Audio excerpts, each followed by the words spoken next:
Trump यानी America ने यूरोपीय देशों के ऊपर टैरिफ लगाने की बात की तो बदले में यूरोपियन यूनियन ने भी अमेरिका पर जवाबी टैरिफ की बात कह दी है।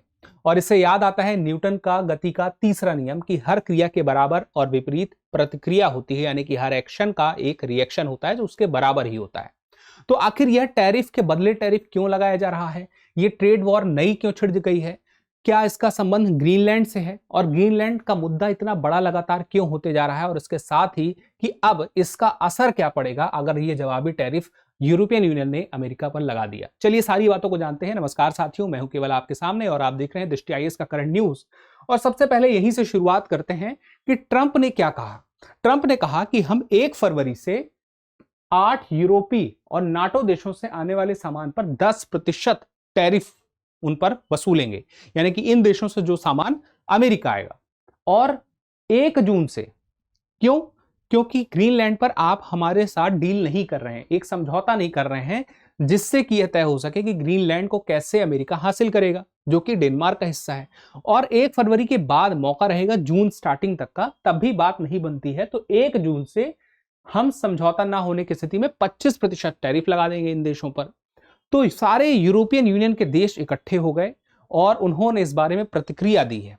वो देश कौन थे जिनके ऊपर टैरिफ लगाने की बात हुई? Denmark, France, Germany, Finland, Netherland, Norway, Sweden और यूनाइटेड किंगडम।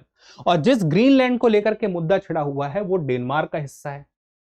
तो अब बात आती है कि ट्रंप ने यह जो घोषणा की है इसके पीछे विवाद का मुख्य कारण क्या है और बदले में अब ईयू क्या कर रहा है, कैसे वो इसका रिएक्शन निकालेगा, सारी बातों को जानते हैं। लेकिन एक जरूरी बात कि अगर आप यूपीएससी की तैयारी को ठीक ठाक समय देकर के अपनी तैयारी कंप्लीट करना चाहते हैं, यानी कि एक बेहतरीन तैयारी करना चाहते हैं जिसमें आपका प्रीलिम्स भी तैयार हो जाए, मेंस भी तैयार हो जाए और आप अपनी तैयारी से संतुष्ट हो जाएं, तो उसके लिए जरूरी है एक खास कोर्स जो कि प्रीलिम्स प्लस मेंस को कवर करे और कहीं से भी कभी भी। तो वो है जीएस स्टूडियो फाउंडेशन कोर्स। अब जीएस स्टूडियो फाउंडेशन कोर्स की खास बात तो यही है कि लाइव ऑनलाइन है, आप घर बैठे कर सकेंगे। दृष्टि लर्निंग ऐप से सारी क्लासेस आपको मिलेंगी और ये क्लासेस आपका पूरा कोर्स 14 महीनों में कवर करा देंगी जीएस का। अब बात आती है कोर्स कब तक अवेलेबल रहेगा, तो 18 महीने तक इस कोर्स की जितनी भी क्लासेस हैं आपकी ऐप में अवेलेबल रहेंगी। आप जितनी बार चाहें उतनी बार देखें। स्टडी मटेरियल भी मिलेगा, क्लास टेस्ट भी मिलेंगे प्रीलिम्स और मेंस के। इसके अलावा आपको जो स्टडी मटेरियल मिलेगा वो कलर्ड बुकलेट्स होंगी जो आपके घर पे आपको पहुंचाई जाएंगी। तो आप इसका लाभ ले सकते हैं। फीस कितनी है? तो फीस है इसकी 24,999 रुपए। अगर आप चाहते हैं ये फीस थोड़ी और कम हो जाए तो इस वीडियो के डिस्क्रिप्शन में लिंक है, क्योंकि वीडियो हिंदी, इंग्लिश और इंग्लिश तीनों मीडियम में है। तो अपने मीडियम के लिंक को क्लिक करके आप जाएंगे और वहां पे कूपन कोड अप्लाई करें कैपिटल में KEVAL। तो जैसे ही आप KEVAL कैपिटल कोड अप्लाई करेंगे तो आपको 10% की छूट मिलेगी। तो 10% की छूट का लाभ लेने के लिए आप डिस्क्रिप्शन पे अभी क्लिक कर सकते हैं। और खास बात यह है कि मान लीजिए आगे चल के आप जीएस फाउंडेशन कोर्स यानी कि क्लासरूम प्रोग्राम को ज्वाइन करते हैं तो जितनी भी फीस आपने अभी भरी है वो सारी फीस उसमें एडजस्ट हो जाएगी, यानी कि एक तरह से ये कोर्स आपके लिए फ्री हो जाएगा। तो इसका लाभ आप ले सकते हैं। अधिक जानकारी या कोई डाउट हो तो इस नंबर पर आप कॉल कर सकते हैं। चलिए हम आगे बढ़ते हैं और ग्रीनलैंड को लेकर के अमेरिका और यूरोप का टकराव क्यों है। देखिए, जैसे मैंने बताया कि अमेरिका ने इच्छा जाहिर की कि हमने पहले भी कई देशों को इस तरह से खरीदा है या कई क्षेत्रों को खरीदा है। उदाहरण के लिए अलास्का को रूस से खरीदा, तो उन्होंने कहा कि हमें ग्रीनलैंड भी इसी तरह से चाहिए। तो टैरिफ लगाने की इस पे उन्होंने धमकी दी कि अगर आप उस पर राजी नहीं होते हैं। और जिन लोगों ने चूंकि प्रतिक्रिया दी थी जब अमेरिका ने स्टैंड लिया था अपना, तो यूरोपीय देशों ने प्रतिक्रिया दी, तो उन्हीं प्रतिक्रिया देने वाले देशों पर ही यह टैरिफ लगाने की धमकी दी गई। तो यूरोप के देशों ने खुल करके इसमें एकजुटता दिखाई और कहा कि हम ऐसा होने नहीं देंगे, और बैठक हुई और बदले में रिएक्शन की बात हुई। अब देखिए, ये है अमेरिका, ये है ग्रीनलैंड और ये है यूरोप। अब आप सोचिए कि रूस को इधर से कहीं से आना है तो इसी नॉर्थ अटलांटिक ओशन में ये ग्रीनलैंड के आसपास से उसे अमेरिका होते हुए अमेरिका के लिए आना पड़ेगा, यानी कि एक महत्वपूर्ण रास्ता है ये, और अमेरिका के लिए एक महत्वपूर्ण ढाल का काम करता है। और ना सिर्फ ये ढाल है, मतलब अमेरिका इसे अपनी सुरक्षा के लिए देखता है, बल्कि वह देखता है यहाँ पे रेयर अर्थ मिनरल्स भी है जिसको लेकर के आज दुनिया भर के देश चाहते हैं कि उन्हें मिल जाए। और साथ में यहाँ पे बहुत सारा कहते हैं कि अन्य खनिज पदार्थ भी हैं, अन्य कई तत्व हैं जो फायदा पहुंचाएंगे इसके नीचे जो दबे हुए हैं अमेरिका को। चलिए, तो ये वो बात रही। लेकिन अब चूंकि नाटो मेंबर्स की यहां पे एक बात आ रही बार बार कि नाटो का मेंबर तो अमेरिका भी है और नाटो के ये देश जो जिनके ऊपर ये टैरिफ लगा रहा है ये भी नाटो के ही हैं, तो ये आपस में कैसे भिड़ रहे हैं? क्योंकि जो नाटो बना था वो इसलिए बना था कि ये एकजुट होकर के अपने विपक्ष के लिए लड़ सके। यानी कि नाटो बना क्यों था? पहली बात, नॉर्थ अटलांटिक ट्रीटी ऑर्गेनाइजेशन ये बना था सोवियत के लिए, है ना, सोवियत संघ के लिए। अब ये जो सोवियत संघ के लिए बना था 1949 में, इसमें देश जुड़ते गए, सोवियत संघ टूट गया, बिखर गया, साम्यवादी सरकारें जो बना रहा था सोवियत संघ, उसके बावजूद इसका विस्तार होता रहा। इनफैक्ट फिनलैंड आया, फिर उसके बाद स्वीडन आया, लास्ट में 32वां देश, तो टोटल देश हो गए 32। अब इसका एक चार्टर है, चार्टर बताता है कि ये नाटो संगठन करेगा क्या, इसका काम क्या होगा, इसकी जिम्मेदारियां क्या है। तो इसी में एक आर्टिकल 5 है जो ये बताता है कि जो सदस्य देश हैं वो एक दूसरे पर हमला नहीं करेंगे और किसी एक पर हमला जब होगा तो वो फिर सब पर हमला माना जाएगा। लेकिन जब नाटो मेंबर ही आमने सामने हो जाएं तो एक चिंता की बात तो है ही। लेकिन प्रतिक्रिया नाटो ने नहीं की है क्योंकि ये तो सैन्य संगठन है, प्रतिक्रिया ईयू ने की है क्योंकि ये सारे ईयू के देश भी हैं।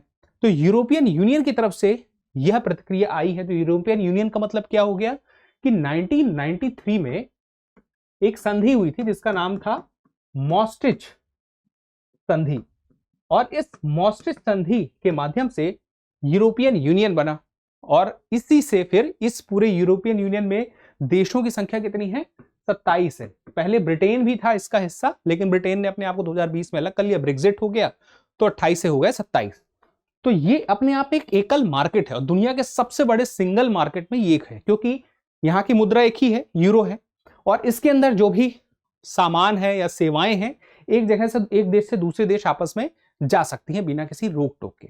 तो एक बड़ा मार्केट बन जाता है, सिंगल मार्केट बन जाता है, भले देश बहुत सारे हैं। तो 450 मिलियन लोगों का ये क्षेत्र है जहां पे अमेरिका बहुत सारा सामान यहां पे भेजता है और मुनाफा कमाता है।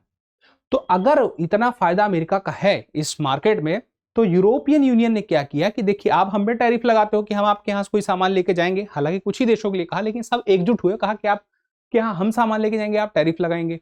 अब आप हमारे यहां लाएंगे तो हम भी टैरिफ लगाएंगे। और वो टैरिफ कितना? 108 बिलियन डॉलर का। तो 108 बिलियन डॉलर का बोझ पड़ेगा किस पे? अमेरिका पे। तो अब इससे क्या होगा? हालांकि नुकसान यूरोपियन यूनियन को भी होगा क्योंकि महंगाई वहां पे भी आएगी, यानी कि हम देखें तो अंतरराष्ट्रीय स्तर पर अर्थव्यवस्थाओं में महंगाई बढ़ेगी। लेकिन चूंकि ये एक जवाब देने की बात थी, अब आप देखें कि ईयू ने हाल में जो आपातकालीन बैठक बुलाई तो उसमें सब एक तरफा होकर नहीं बोल रहे थे। ऐसा नहीं था कि सब यही कहता कि हम सीधे ये टैरिफ का हम जवाबी कार्रवाई कर देंगे। इनफैक्ट दो तरह की बातें निकल कर आई। एक बात ये निकल कर आई कि बातचीत होनी चाहिए, और दूसरी बात ये निकल कर आई कि जो भी ग्रीनलैंड को लेकर के ट्रम्प स्टैंड ले रहे हैं, जो भी वो एक्शन कर रहे हैं, वो गलत है। ये जो टैरिफ लगाने की बात कह रहे हैं, हालांकि कुछ लोगों ने यह भी, जैसे कि हम बात करें इटली के जो प्रमुख हैं मेलोनी, उन्होंने कहा कि मैं इस बातचीत के लिए दोनों के बीच में एक बातचीत करा सकती हूँ, यानी कि यूरोपियन यूनियन के बीच में और अमेरिका के बीच में एक ब्रिज का काम कर सकती हूँ। वो भी चीजें देखने को मिली। तो फिलहाल यूरोपियन यूनियन ने क्या कहा है कि आप दबाव नहीं बना सकते इस तरह से टैरिफ लगा के हमारे ऊपर, हम संप्रभु हैं, स्वतंत्र हैं, हमें क्या सोचना है, हमें क्या निर्णय लेना है, ये आपके दबाव से हम निर्णय नहीं लेंगे। फिर सहयोगी के खिलाफ आर्थिक हथियार की तरह आप जो ये टैरिफ इस्तेमाल कर रहे हैं ये एक्सेप्टेबल नहीं है। इसके लिए अब उन्होंने टर्म का इस्तेमाल किया, ट्रेड बाजुका। तो ट्रेड बाजुका का असली नाम क्या है? Anti corrosion instrument. अब एंटी कोर्जियन इंस्ट्रूमेंट का जो मतलब है वो यही है कि एक जवाबी कार्रवाई। लेकिन ये जवाबी कार्रवाई यानी कि एक जो टर्म आप देख रहे हैं एंटी कोर्जियन इंस्ट्रूमेंट, ये बना था चीन और रूस से निपटने के लिए। यूरोपियन यूनियन ने 2023 में बनाया था, जिसको ट्रेड बाजुका एक टर्म कहा जाता है। तो ये इसलिए था कि कभी भी कोई भी राजनीतिक प्रभाव स्थापित करने के लिए, ईयू को प्रेशर में लाने के लिए कोई प्रयास करता है तो उसके खिलाफ क्या एक्शन ईयू लेगा, वो ये इसके माध्यम से तय होगा। ट्रेड बाजुका जिसको हम शॉर्ट में कह सकते हैं। तो ये ट्रेड के जरिए राजनीतिक दबाव से कोई कुछ प्रेशर बनाने की कोशिश करेगा तो था। तो ईयू ने ये किसके लिए सोचा था? चाइना के लिए या रसिया के लिए, लेकिन हुआ क्या, एक नाटो मेंबर पे ये लगाने की बात चल रही है। तो अब इसका इस्तेमाल जो जवाबी टैरिफ पर होगा, मैंने क्या कहा कि सीधे नहीं होगा, ये कहा गया है कि पहले बातचीत भी देखी जाएगी। लेकिन इसके माध्यम से कर क्या सकता है, इसके माध्यम से ट्रेड बाजुका के माध्यम से यू कर ये सकता है कि एक तो टैरिफ लगा सकता है और यूरोपीय सिंगल मार्केट में एंट्री सीमित कर सकता है, यानी कि बहुत सारे सामान पर भी प्रतिबंध लगा सकता है। इसके अलावा ईयू के बड़े सरकारी कॉन्ट्रैक्ट से अमेरिका की कंपनियों को बाहर कर सकता है और उसके अलावा जो निर्यात है उसमें प्रमुख सेवाओं पर भी और वस्तुओं पर भी रोक लगा सकता है। तो इसे एक न्यूक्लियर ऑप्शन कहा गया है, यानी कि बहुत छोटे छोटे अलग अलग विकल्प हैं जिसको ईयू समय समय पर अपना सकता है और इसका जो असर पड़ेगा अमेरिका पे $108 बिलियन का। चलिए अब बात आती है कि मतभेद भी था ईयू में, क्योंकि मैंने कहा कि सब ये नहीं कह रहे थे कि तुरंत इसको लगा ही दिया जाए, स्वीकार कोई भी नहीं कर रहा था कि सही है, लेकिन कैसा रिएक्शन होना चाहिए। तो मैंने कहा दो बातें थी। तो जैसे कि हम बात करें, फ्रांस के राष्ट्रपति इमैनुअल मैक्रों ने क्या कहा कि ईयू अपना ट्रेड बाजू का इस्तेमाल करे क्योंकि समय आ गया है, जो हुआ है वो अनएक्सेप्टेबल है। अब कुछ अन्य ईयू के देश क्या कह रहे हैं, डिप्लोमेसी और बातचीत होनी चाहिए। अब उदाहरण के लिए मैं आपको कुछ फोटोज भी दिखाता हूं, कुछ न्यूज भी दिखाता हूं। जैसे मैंने कहा कि I don't agree with it, ये कहा कि प्रधानमंत्री हैं इटली की मेलोनी, तो उन्होंने कहा कि मैं एग्री नहीं हूं, लेकिन उन्होंने हाल में ये भी स्टेटमेंट दिया कि इसका मतलब ये नहीं कि हम मैगडी पे जाके हमला कर दें जो अमेरिका का है, या हम अमेरिका से लड़ाई लड़ने लग जाएं, क्योंकि रिश्ते तो एक हैं ही पुराने। तो बातचीत होनी चाहिए और इसके लिए मैं एक ब्रिज का काम कर सकती हूं। दूसरी तरफ हम देखें, जो कीर स्टारमर है, इन्होंने भी क्या कहा, यूके के प्राइम मिनिस्टर, कि जो हुआ है ये ठीक नहीं हुआ और बातचीत होनी चाहिए। उसके अलावा हम देखें तो उर्सुला वॉन डेर लियन, ईयू आयोग प्रमुख, जो अभी हाल में भारत आने भी वाले हैं, उन्होंने भी कहा कि ईयू और यूएस के रिश्तों में इससे नुकसान होगा और बातचीत होनी चाहिए। और यूरोपियन परिषद अध्यक्ष एंटोनियो कोस्टा, इन्होंने भी क्या कहा कि यूरोपियन यूनियन अंतरराष्ट्रीय कानून की भी रक्षा करेगा और संप्रभुता की रक्षा करेगा। अब इन सारी बातों को देखने के बाद हम जो दो निष्कर्ष पहले ही आपको बता चुके थे, याद रखिएगा, बातचीत और कूटनीति का इंतजार है। और अगर कुछ नहीं होता तो ट्रेड बाजुका, जिसमें सिर्फ टैरिफ नहीं लगेगा बल्कि बाजार में अमेरिका को नियंत्रित करने का, यानी कि जो ईयू का बाजार है उसमें अमेरिका को नियंत्रित करने के और भी टूल हैं इसके पास। तो अंतिम बात यही थी कि यहां पर आने वाले दिनों में देखते हैं क्या रिएक्शन निकलता है, क्या इसका असर पड़ता है। लेकिन एक बात तय है कि जो बाजार है भविष्य में, अंतरराष्ट्रीय बाजार क्या होगा, अस्थिर होगा, और उसके अलावा महंगाई क्या होगी, महंगाई बढ़ेगी। चलिए अब एक छोटा सा सवाल है आगे बढ़ने के पहले, या वीडियो हम कह सकते हैं खत्म करने के साथ ही, कि यूरोपियन यूनियन से संबंधित या उसकी स्थापना से संबंधित संधि का नाम क्या है और किस वर्ष यूरोपियन यूनियन इस नाम से अपने अस्तित्व में आता है, इसका जवाब हमें कमेंट करके बताइएगा। मिलते हैं अगले सेशन में, तब तक के लिए स्वस्थ रहें, मस्त रहें, पढ़ते रहें। धन्यवाद। अब एग्जाम की तैयारी को और बेहतर करने के लिए हमारे चैनल को लाइक, शेयर और सब्सक्राइब करना ना भूलें।